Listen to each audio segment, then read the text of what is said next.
Spooky season is rolling right along here at First Steps. We watched another spooky TV show, Living for the Dead, a new Hulu series. We're going to talk all about the first episode right now on First Steps.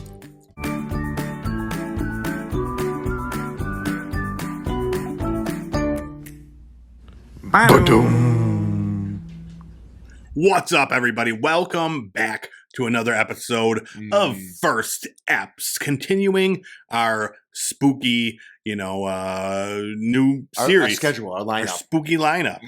I want to just come out and say it because it's going to be obvious to some people. I bit my tongue real hard, and now I'm talking with a little bit of a lisp. It's not put on for any reason. It's just there. I took a little chunk on my tongue. I've been talking like this all day. Did you take a look at, is there literally a chunk? Yes. You could see, there's a little flap. I hate when I've never done my tongue, but I hate Yeah, it's gross. It's gross. But we're moving through it. Right. And so hot coffee is not the best way to get swelling down because it's just going to bring more blood flow. I'm going for a soothing effect. Soothing. With a hot decaf coffee. Hot decaf, baby. All right. We were playing with the Nespresso machine. Yes. Big fan of the Nespresso machine. Yes. So if anyone wants to send some pods in for us to test out, are they called pods? I don't. Probably not. I think that's a Keurig thing. When were they called? Nespresso. Nips. The Nespresso nips. Something like that. Send some nips in. Yeah. We'd really send us your nips. Yeah. But yeah, we're cruising right through this spooky season. I know. We got one more week left until Halloween. Yep. I was traveling a little bit, so we're one behind. We're a little behind. Yeah. It's okay. Should we do a couple? I don't know. No, it's too late now. Look at my tongue, my poor tongue. I know. Yeah, you're injured. The show that we were going to watch was the Fall of the House of Usher on Netflix. That was when we were going to, but I was gone, and you guys started watching it anyway. Spoiler alert! Amazing. Watched more than the first episode. Watched the entire series. What would you have rated the first episode? Was it if it wasn't official? An 8. Yeah, I really loved it right away. Right. And I was gonna wait until because I was planning on doing it for the show, and I was gonna wait until you got back. Yeah. And then I was like, I'll pretend if you want to watch it, I'll pretend like I only watched the first episode. That's amazing. Because have you done it in the past with me? Nope. A full first watch? No. Wow. Never once. But yeah, this week we watched a new ghost hunting show called Living for the Dead. 5 queer ghost hunters. This is the Kristen Stewart production. Kristen Stewart produced, also from whoever the producers that did Queer Eye, the Netflix series. Right. Yeah. And it's just some 5 people picked to live in an RV. Literally, that was I think that was funny. The RV was patterned. You could tell it was a mystery mobile. The Mystery Mobile from Scooby-Doo. It had this vintage vibe to it. It had a ghost on the side. Definitely vintage. They pulled on into the Clown Motel, which was the first place that they were doing their investigation. And go ahead, tell us what else is happening. Right, first, we have to introduce our ghost hunters, our hunties, as they like to be called. Yeah, as they like to be called. Logan, the psychic. Well, they're all kind of psychics. We did find that out, but that was what his... When they go across the screen, it says Logan. Psychic. Oh, it did. Yeah. It did. And then did he turn and smile? Yeah, exactly. I forgot how was it a freeze frame and they caught them in a thing? It was something like that. That's what I would have done. Yeah. With a flashlight and that stopped me. Yeah. Yeah. Right. What would yours be? Definitely like a thinking face where I'm like biting your tongue. Bam. Oh, freeze. No, stop bringing that up.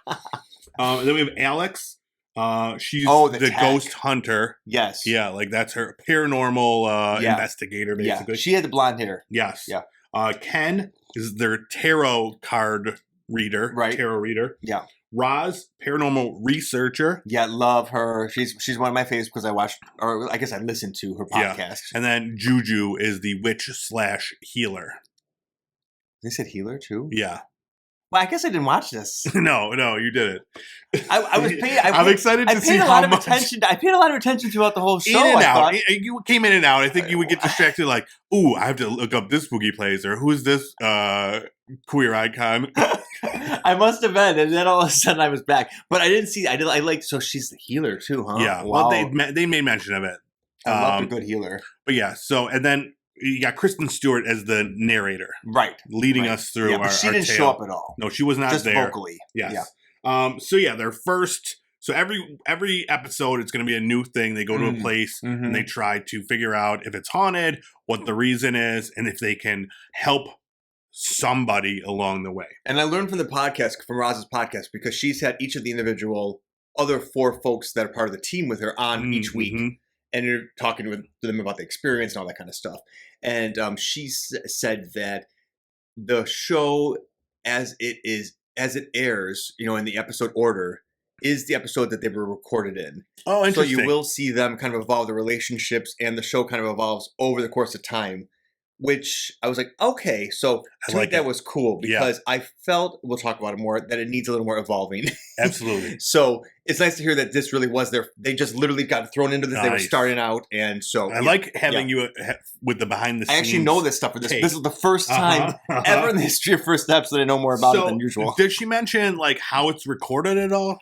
Because tell me more. What do you mean? Like, my first thought. So they're in the RV, and there's like 8 different camera angles happening. Oh, they didn't talk about the camera angle. No, how many takes did they do? Like, is it multiple takes? Is it multiple cameras? We were talking maybe it's like stationary cameras throughout, but they're all like the quality of this show is all like ultra HD. Yeah. Very you can tell they had a lot of money. Colorful.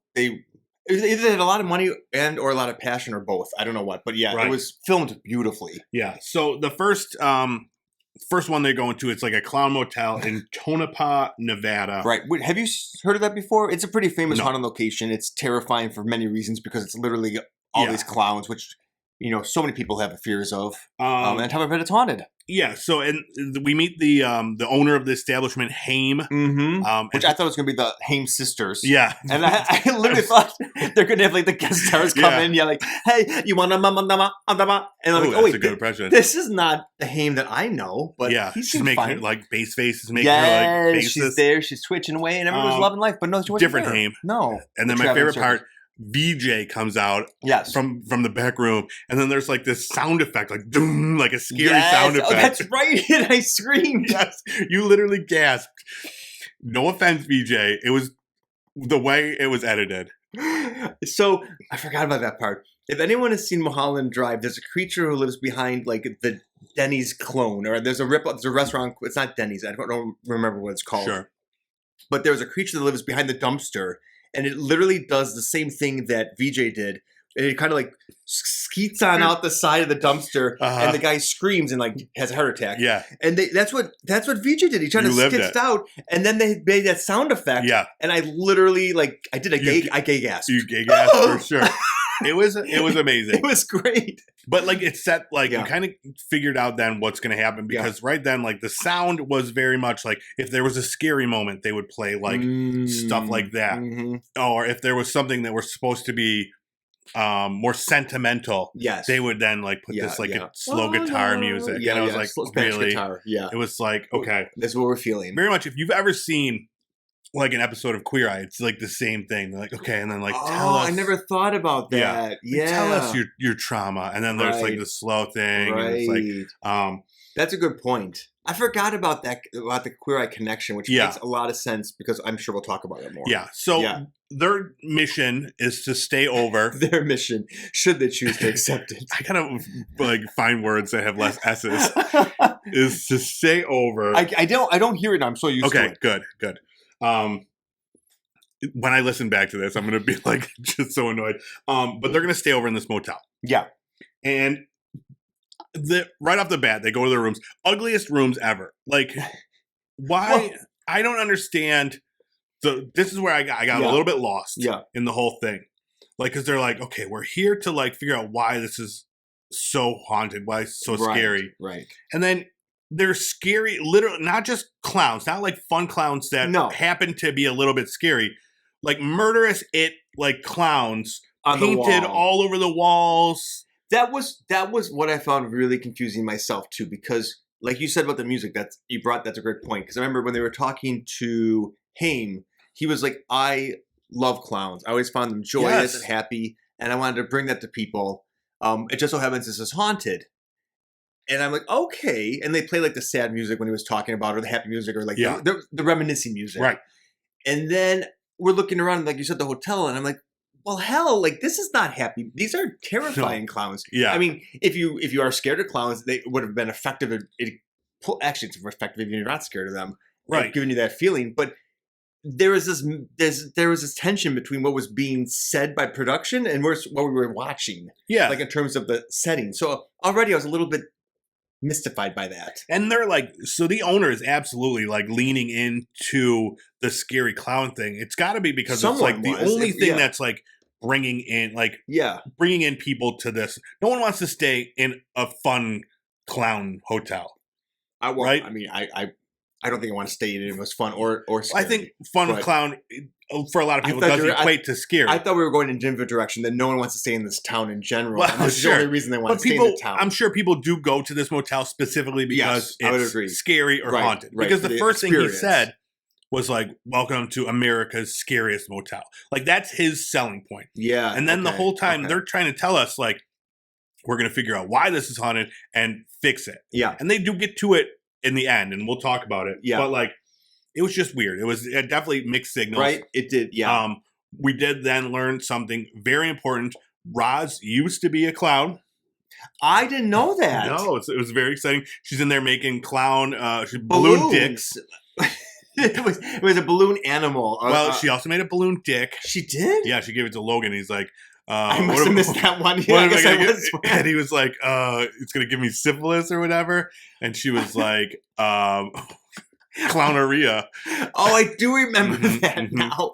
I obviously zoned out for the one part. Roz, love her. Oh my gosh. Clowneria. Roz is so great. So we learned that Roz's dad was a professional clown, or is a professional clown. I don't know if he still does it, but he's still alive. Yeah. But and that Roz, and this is where you start to get into the touching points too, is that Roz said that was because Roz was born a man, or born a boy, and then transitioned into being a female. Mm-hmm. And she was saying that when she was in her clown costume as a kid, it was one of the few times that she felt in her right skin, because she was no longer pretending to be somebody she wasn't. She was actually embodying somebody that she wanted to be, which was, in this case, a clown, something different. Oh. As opposed to I didn't hear that part. Now, that might have been on the podcast and not on the show. But I thought that was really interesting. I think she did talk about it a little bit. Okay, yeah. I was more concerned with the clown. With the penis. The penis. Yeah, I mean, who wouldn't be? Yeah. So this is where, they do their initial sweep now. They break up into two groups. Right. Logan, Alex, and Roz, they go out and do like a sweep of the main area. There's thousands of clowns. Literally thousands of clown figurines. The whole lobby. Terrifying. Yeah. Oh, yeah. Absolutely. I'm like, what? I don't understand. Even if you love clowns, like having thousands of one thing, dolls, anything. Oh, yeah. Overwhelming. Very creepy. Yeah. All on the walls. There's statues and dolls of clowns sitting around the room. Yes. Some of them life size. And then Juju's out there with the coolest candle I've ever seen. Oh, my gosh. Just walking around, just like feeling the energy and stuff like that. Couldn't you feel Juju's energy through the TV? Loved her.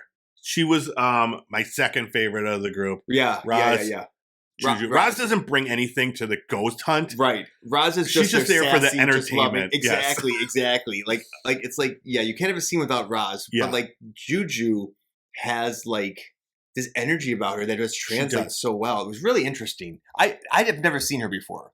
Yeah. Like, but I was instantly like drawn to her 100% every time she's on. You know when people are on screen and like you can't, like they take over the screen? Yes. Like that to me was Juju. Whenever she was on, sure. Yeah, absolutely.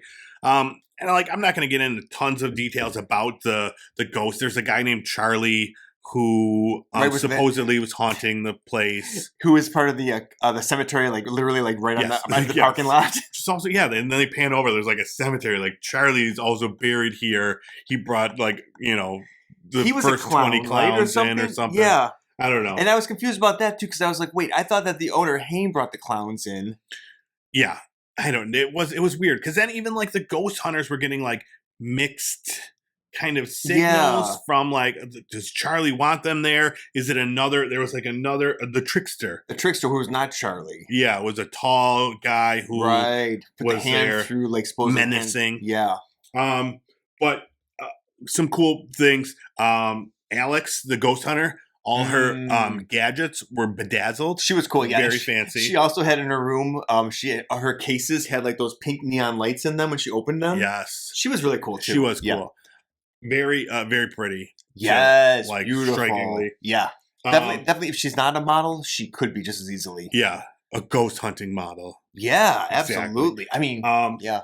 So now they go to, they go out for cocktails with the townsfolk. Right. Yes. And this is another part where I didn't enjoy this part because it felt very much scripted, like the whole thing. Like these weren't just people that were at a bar. These were people that, they're definitely townsfolk. Sure.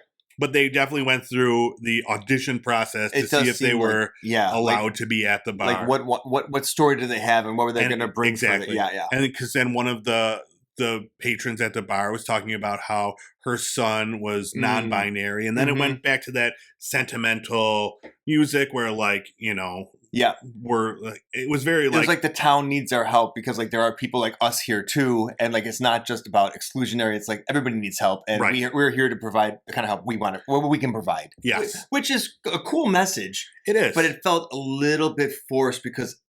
And we'll talk about it. It 100% felt very forced in this ghost hunting show. Yeah. But then part of that reason that it felt forced was that Ken like went and broke down because he like That's right. There was that same time. He was jealous of this mother's affection towards her son. Right. He never had that. He was triggered by it. He wishes that he would have had a background, a strong mother like that who wasn't sure how to best support their son, but tried to, whereas he divulged that he got kicked out of his house. Right. So now and that part felt forced too, where like, okay, not his emotions, but the fact that like, okay, you know, this is more about these ghost hunters as opposed to whatever they're doing. Yeah.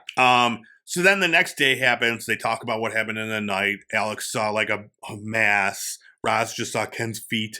That's right. That was funny. Because why was she in his room? She got scared in her own room and she went in there or something. What? I think they were sharing a room. Oh, okay. Gotcha.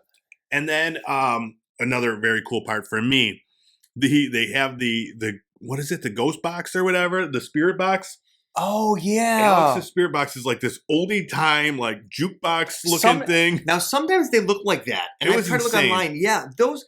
I've looked and they never look like that when you can buy them. So I don't know if these people just know the right person and they're tricked out. Yeah. But they look like so cool, like these vintage. It had like neon gas going through and stuff like that. It looked so like old. But then it didn't work. And then of course, you know, taking a page from the Ghost Adventurers, like it must be the ghosts don't want it to work. Exactly. Like, no, your shit's just old and broke. It's the first episode. We get it.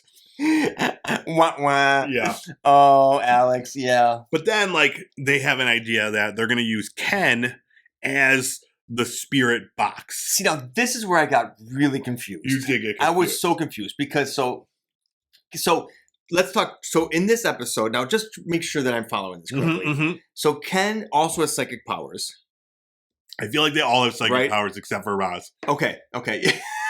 I think they do actually. They do. And they're all like not afraid to use them. Yeah. Every room they went in, like, what's that you say? Have full-on fucking conversations with ghosts. Well, I'm hearing it. That's what started happening with Ken. And then Ken, yes.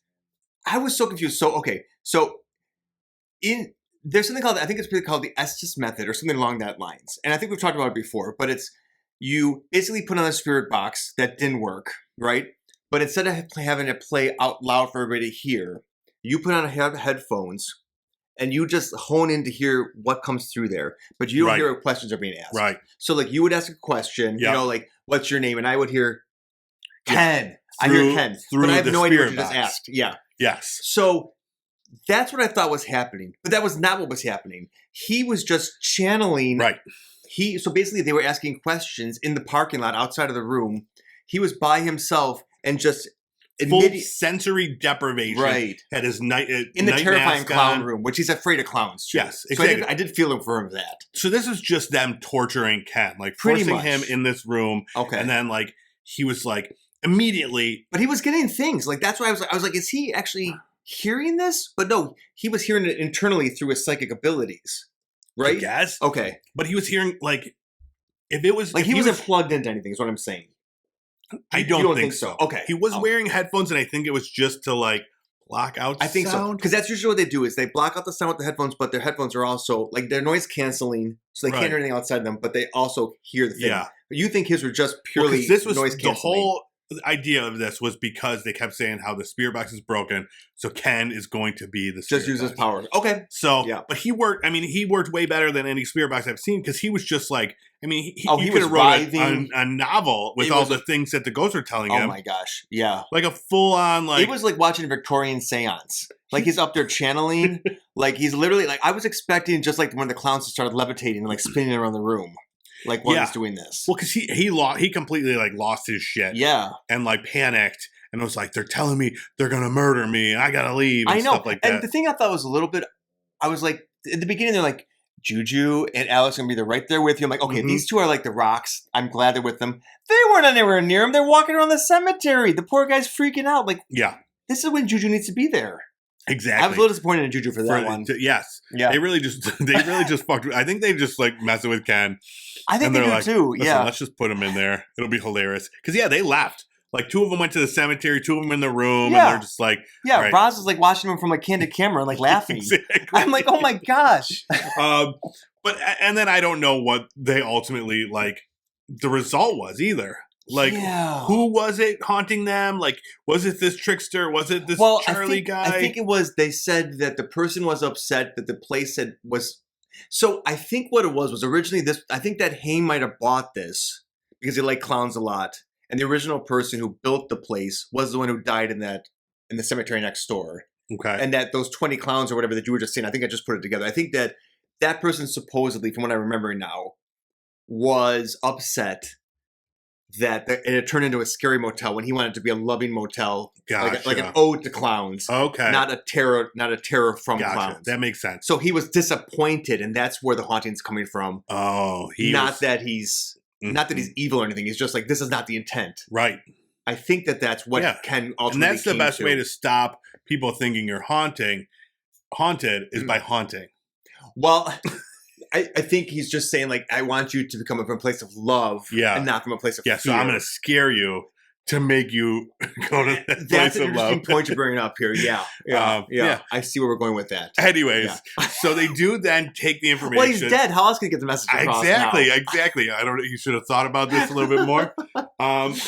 But so then they go to the sentimental music. Ken, he's like, I learned so much, clowns. They're just like us. But it literally switched on a dime. Like, he's screaming in terror, and then, like, literally 30 seconds later, like, it's, and they all come together and hug, and Haim is like, thank you, I learned so much. And we're like, wait, what did you actually learn? Yeah. For the listeners at home who are confused, this is how it ended. We were a little confused with it, how it ended. So they told him that he needed to stop with the irresponsible attempts at bringing these hauntings out. Okay, so like provoking with like... stop leaning into the America's Most Haunted Motel if you don't want this, which makes sense. Yeah. And then they also suggested, like room service, have spiritual cleaners come in every day to clean the rooms. That's right. I mean, it's an interesting idea. That's right. And Juju mentioned, I think it was Juju mentioned that one. Yeah. And she's like, it's not going to drive out the ghost. It's just going to uplift the energy. So that it's going to be from a better place. And I'm like, okay, I can see that. Yeah, and then they also said, and get rid of the horror clowns. Right. Which makes perfect sense. Yeah.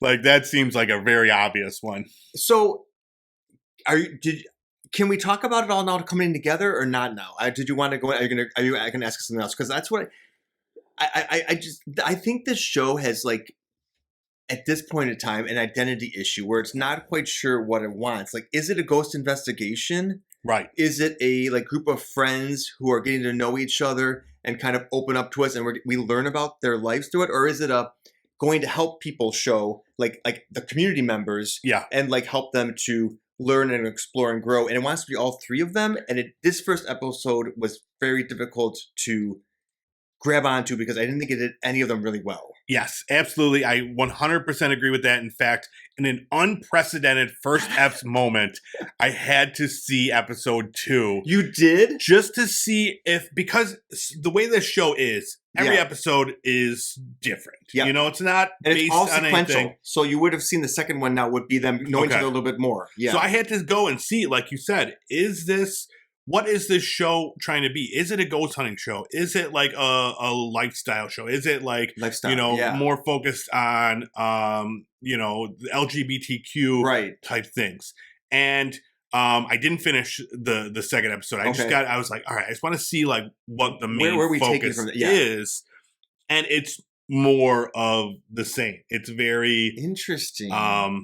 This one I think the venue is better. It was like the Copper Creek Motel or whatever. This is interesting because this one on the podcast, every one of them, when Roz asked them, what was your most affecting episode or haunt, they all mentioned Bisbee, which is where the Copper Queen is, about how it was terrifying and they basically were terrified the entire time.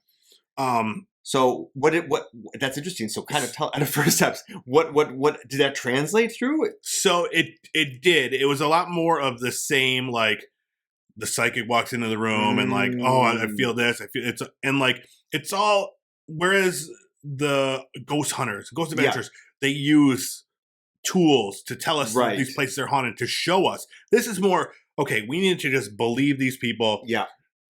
We're here for the show of it. Like I talked about previously, like to do these things, you need to be a showman. Yeah. A show person. Yeah. And this they all have this personalities show for that. Is yeah. that. Yeah. It's just 5 personalities going and like, okay, gotcha. This is all, like, yeah. Because every single one of them is like literally having visions and you could watch 100 episodes of any of the other ghost things and no one's seeing anything. If they do have like psychics in them, usually the psychic comes in for like a baseline, right? And then they will like not use their abilities so much anymore. It's like basically because they don't want what you're saying is like for the psychic to take control of the show. Yeah. And then you're not based on anything the humans can or the audience can see who aren't psychic. Yeah. So you're just listening, like you said, instead of looking in the material in the viewfinder to see a ghost, or looking at a laser grid, or listening to EVPs, like because we can hear that with our senses, but we can't with our senses see the spiritual ghosts that they're seeing behind the scenes. Yeah. Yep. Okay. Because even Alex, the ghost hunter, who never claimed to be psychic, she's having these visions and stuff like that. She is supposedly psychic. Oh, too. is she? Yeah. Oh my goodness. So many. But so in the second one, I did like the people in the motel, they're like trying to like help them, and it makes a lot more sense in the first one. Okay. Haim and VJ didn't seem like the best candidates for this for this to be helped. Yeah. But there was so much of that self reflection in episode 2 as well, with like the more focus on like me. This is how this affects me personally. Yeah. Like I think if they're going to do that format, then each one should be much longer than they are. Yeah. Like because like it eats up time that you either want to see the ghost hunt, right, or either I want to learn more about what are these struggles that you're going through, so I can actually learn more about you. Yeah. Or show me the ghosts, and we'll get your relationship along the way, which other shows have done successfully. Mm-hmm. But it just takes you seasons to get to know them all. Right. As opposed to what they're doing, which is, I mean, these people's identities are just as important to the show as their abilities to interact with ghosts, whether it's through technology or through their psychic abilities. Exactly. Yeah. And so, I mean, it's definitely unique in that aspect. Sure. The one thing I don't agree with though is that I've also heard them putting out there, and I mean, I love all these people. They seem great people, but they're saying they're one of the first who are really trying to connect the ghosts with like the people who are being affected by them, and like try to find some resolution. And that's absolutely not true. Like I've talked from day one of this podcast that Kindred Spirits was actually the first one to do that I know of, because they weren't just evaluating and observing and monitoring ghosts. They literally tried to do exactly what you were just talking about before, where they would say, listen, there's a negative entity in this space. And what we're seeing is this has increased since you started giving haunted tours. Right. So therefore, there seems to be a direct connection between X, Y, or Z. And here's this EVP that said, like, don't do that. You know what I mean? Or you hear something. It's like, to me, we put it all together that, well, we can't say that's what's happening. It seems like the energy. You just turned your flashlight on. Oh, doesn't that was want. amazing. Yeah. You could never. Speaking of ghosts, how did that happen? Uh-huh. Yeah, so they did that. I feel like they did. So they're trying to position that. I think that this is, very important because it shows the LGBT community coming together to help investigate, giving some new visibility to them because they're also part of the ghost hunting community. But is it always about the ghost then or about the LGBT part? And that's where the tension is with this. Yeah. Like, I think we said when we were watching it, like, in that Kesha show, there were, like, all these, like, a lot of the ghosts that they talked to were either, like, non-binary or gender issues or gay. I remember that. And there was that one in the first episode. Now, the second one of that got much better. Yeah, that's what you said. I remember I really was like, so that's what I wasn't sure what that happened with this too, where they kind of find their footing. So I was wondering, I'm like, how much are they going to lean into that? Because it seemed like that during the Kesha one, that they were actually putting their own kind of issues onto it, or their own spin. Because I remember listening to what the EVP sounded like, and I didn't get the same reading on it that, who was it? Whitney Cummings got on it. Because it was something had to do with like the history, and then they're like, okay, it was a jail, and it was supposedly they thought it was an inmate who was a female to male and forced to be in the jail and not safe and not understood, or maybe it was vice versa, but it was something along those lines. Yeah. And I was like, really? Like, I didn't get that at all. I thought it was just like a knock I heard. It was so much just put on. And I was nervous that this was going to do the same thing. That was not the show. This did not do that at all. Right. But I was like, okay, how much are we going to lean into this theme? Right. And it did not. So that was fine. No, and they're all very lovable, engaging characters. Yes. I'll tell you, my least favorite, Logan. The psychic. Logan. Yeah. See, Ken was my least favorite. Oh, yeah, no, I forgot about Ken. Ken's my least favorite. And let me tell you, episode 2, Ken, he has like another like breakdown. That's it. He's unqualified for this job. Absolutely. This is where you would have come in if you were on this show. Took Ken's spot. Like he's terrible. So terrible. Here's what I think. He just freaks out. He jumps. So specifically in this one, so anxious. He interviews like the manager. This is for episode 2, by the way. Okay. And he's like, his first thought was that she's like possessed. Like immediately he runs back to the group and it's like, guys, we've got a entanglement or whatever the word is that they use. And he's like, this is worse than we thought. And he's just like losing his shit. And I'm like, my gosh. Ken, come on. Ken. Well, that's, so, okay. I also thought that he seemed to be the weakest link, at least portrayed as the weakest link and not because he opened up and told us about his past, but I think that he seems to be the most wounded of the group, and that seems to come across in the filming. I have to say though that in listening to him being interviewed by Roz, he came across as really sweet, loving, and really fun to listen to. Yeah. So I wonder if honestly this entire thing was just so much for him, like emotionally. Yeah. That it like he didn't. Maybe it changes as the season goes on. Maybe it gets strong. Maybe that's part of our story, right? Maybe we see him evolve as a researcher and a paranormal expert because it seems wounded right now, and it's kind of hard to watch because you feel bad for him, and it definitely takes away from the paranormal aspect because we're leaning into his emotional fragility. Yeah. But he seems like a nice guy, so I feel bad saying that. Sure. My takeaway from these shows is that I'm watching 5 people just trying to get the most limelight. And by doing that, they have to play up their roles like so much. That's interesting. Because that's how I feel. Even in episode 2, Logan is just like immediately goes into a room and he's like, I see this, this, and this. No hesitation. Yeah. Nothing. And it's like, and I'm just like, really? Like, just like, you're that psychic? Yeah. Where you're like hearing things and seeing things and you know exactly what's happening. Yeah. Without even... That can get really frustrating when you just have to take him at face value for that. Right. And it's what it's expected when I watch the show is that everybody, and it's Juju is the only one where she's believable when she says these things. Totally. So totally agree with you because she's not somebody who speaks just to speak. I feel like when she speaks, it's got weight behind it. It does, yeah.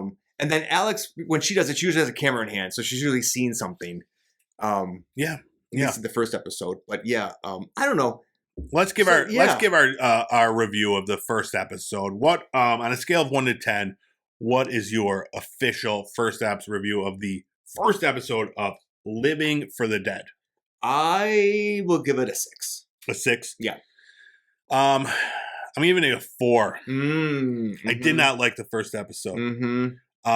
So there were standouts. Who or what raised it to the 4, and then what brought it down for you? So it was brought down by how disjointed it was. Yeah. That was a big part of it, where it was, and then it did seem a lot like, so I didn't like how the bar scene where it felt like really scripted and put on. Got it. Yeah. Like really, forced situation, and then like just the fact that they're all just psychic. Yeah. And without any knowledge of any of them, I'm supposed to just 100% believe that what they say is what they're experiencing. And I don't have a connection with them yet or trust to feel that way. So it really, I think I wanted less scripted and more of the whole thing. Yeah, if we would have seen them in action more, where they were actually like investigating and not just like you were saying about like just like Logan seeing things or oh shoot, what's his name? Experiencing the emotions with Ken. Yeah, like I think we would have got to see them interact more, and then we can see their powers kind of percolate through. And that was one of the big differences between this and any other ghost show, is that it really is just as much about the people who are doing it. They're not just researchers, right? Trying to capture it. Right. They are part of the show. Exactly. It's not that at all. Like, there's no, like, we're not seeing camera footage of orbs or masses. None of that. They don't show any kind of recaps. They do meet with the people. These first episode, they met with them afterwards and gave them what they found. Right. But it was really difficult because we really weren't led along the way to I guess we kind of were to be there with what they found, but it just felt like they kind of threw at us what they found and then they presented it to the people. Right. And we really I didn't see the evidence to make me believe that that's really what they found. Exactly. I feel like they were given history of a situation. Yeah. And then built a story around that. Right. And then and gave that. And because of their abilities, they have the legitimacy that they could build that story because they heard something. And now maybe they really do hear something. I don't know if that's just because, like you said, they heard the story. And that's another thing, by the way, too, that a lot of the other psychics, what they will do is they don't know about the history of it. Now, of course, it's possible that they actually do it. They're just lying to us, right? It's all, you got to take it at face value. But these people are very much in on it from the very beginning. So they can have, if you're not a believer, they could just be subconsciously influenced by what they know about the place. Yeah. And they're manifesting. So I don't know. You don't know. And I think one of the things that is a detractor for me is that they're very much larger than life, like characters, and I think that kind of does take away from some of the authenticity of them in that, like, they're just, but it's a TV show, it is what it is. It's entertaining. Yeah. I enjoyed it. It's definitely one that I will continue to go back on. And if I'm including the 20 minutes I saw the second episode, then I think I would probably say 5.5. Okay. Because it definitely gets better. Yeah. Okay. And it's a great thing to have on. Yeah. If you're doing other things, because there's not, you don't see ghosts. Not we haven't seen the beginning ones at all. So I like I think that the personalities are fun. So if you watch it and you find somebody that you connect to, it's kind of fun to watch and see what happens. Roz is hilarious. So I just think like the one-liners that come out of her mouth, you're like, oh God, did you just say that? And I'm interested in seeing the places they're going, because they are going, I noticed, some very classic haunted places. So as they progress through, like I think they're going to Waverly Hills, which was like an old sanitarium. So like supposedly very, very haunted. They're going to one of the big the Lint Mansion. What is it? Lamp Mansion, and which is supposedly like kind of actually brutally haunted. So I just want to see Roz's hair pulled and screaming. I hope we get some of that. I did want to read before we go. Yeah. The episode names are great. Episode 1, Rainbows and Clowns. And then a spookiki with the dead, a haunted gaycation, dying for Halloween, the working dead, keep your disembodied hand to yourself. There you go. You see, I knew it was going to happen. Where there's a will, there's a sleigh, and a lemp slayance. Oh, that's Lemp Mansion. That's it, the Lemp Mansion. Yep. So yeah, quality name. Naming. The production, the film quality was amazing. It's very, very. You can tell it was lovingly top-notch. made. Like the people wanted it to be a quality production. Yeah. I think it's got a lot of the great pieces. It just has to figure out, when do the personalities rise to bring you in, and when does the subject matter take over? And they have to flip the balance, I think. Like I want 20% personality, 80% subject. Exactly. And right now it's kind of the reverse. Yeah, they're in Ghost Adventures territory with what's his name? Oh, they'd be so mad at you because during the podcast they mentioned how Ghost Adventures or Zach Baggins is their least favorite paranormal haunter. Yeah, Zach Baggins, like Ken is close to Baggins territory right now. So far, I've seen him twice, and he's losing his mind, Baggins style. I'm closing my eyes for those who aren't watching because I'm so horrified. Sorry, Ken. Maybe episode 3. I mean, maybe I'm telling you, maybe it's an evolution, and then you'll be like, "Oh, Ken," because he was so endearing. I really on like the him. podcast. I like his hats.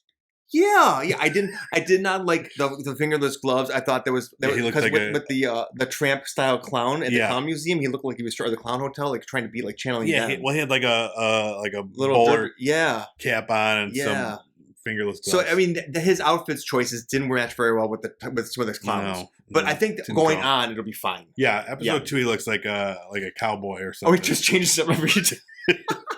I love it. That's amazing. Yeah. Hey, girls. All right, that's it. So what was the overall score again? 5? 5.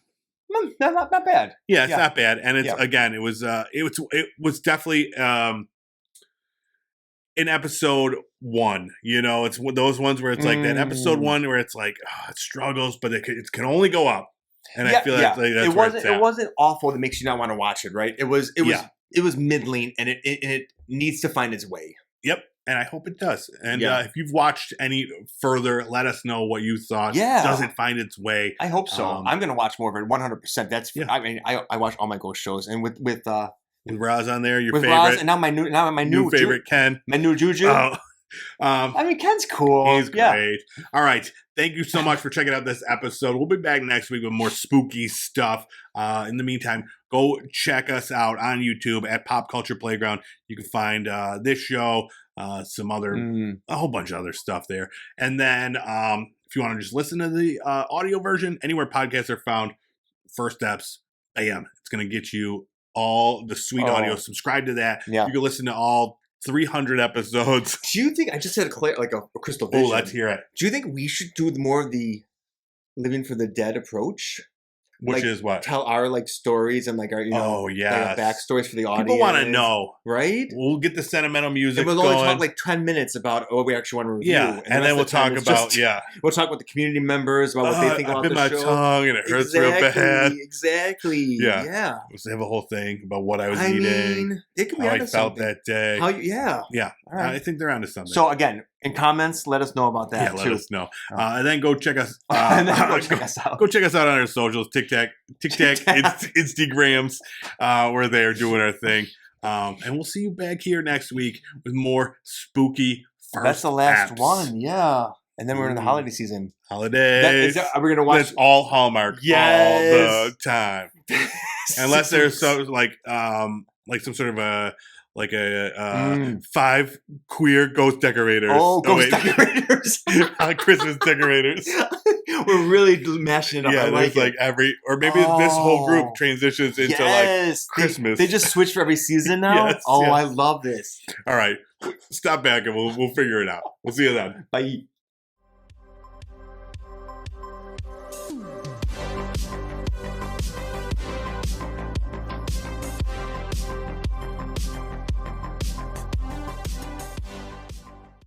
Yeah, what did you say? Not. Brewing and mooing? Pooping? Pooping.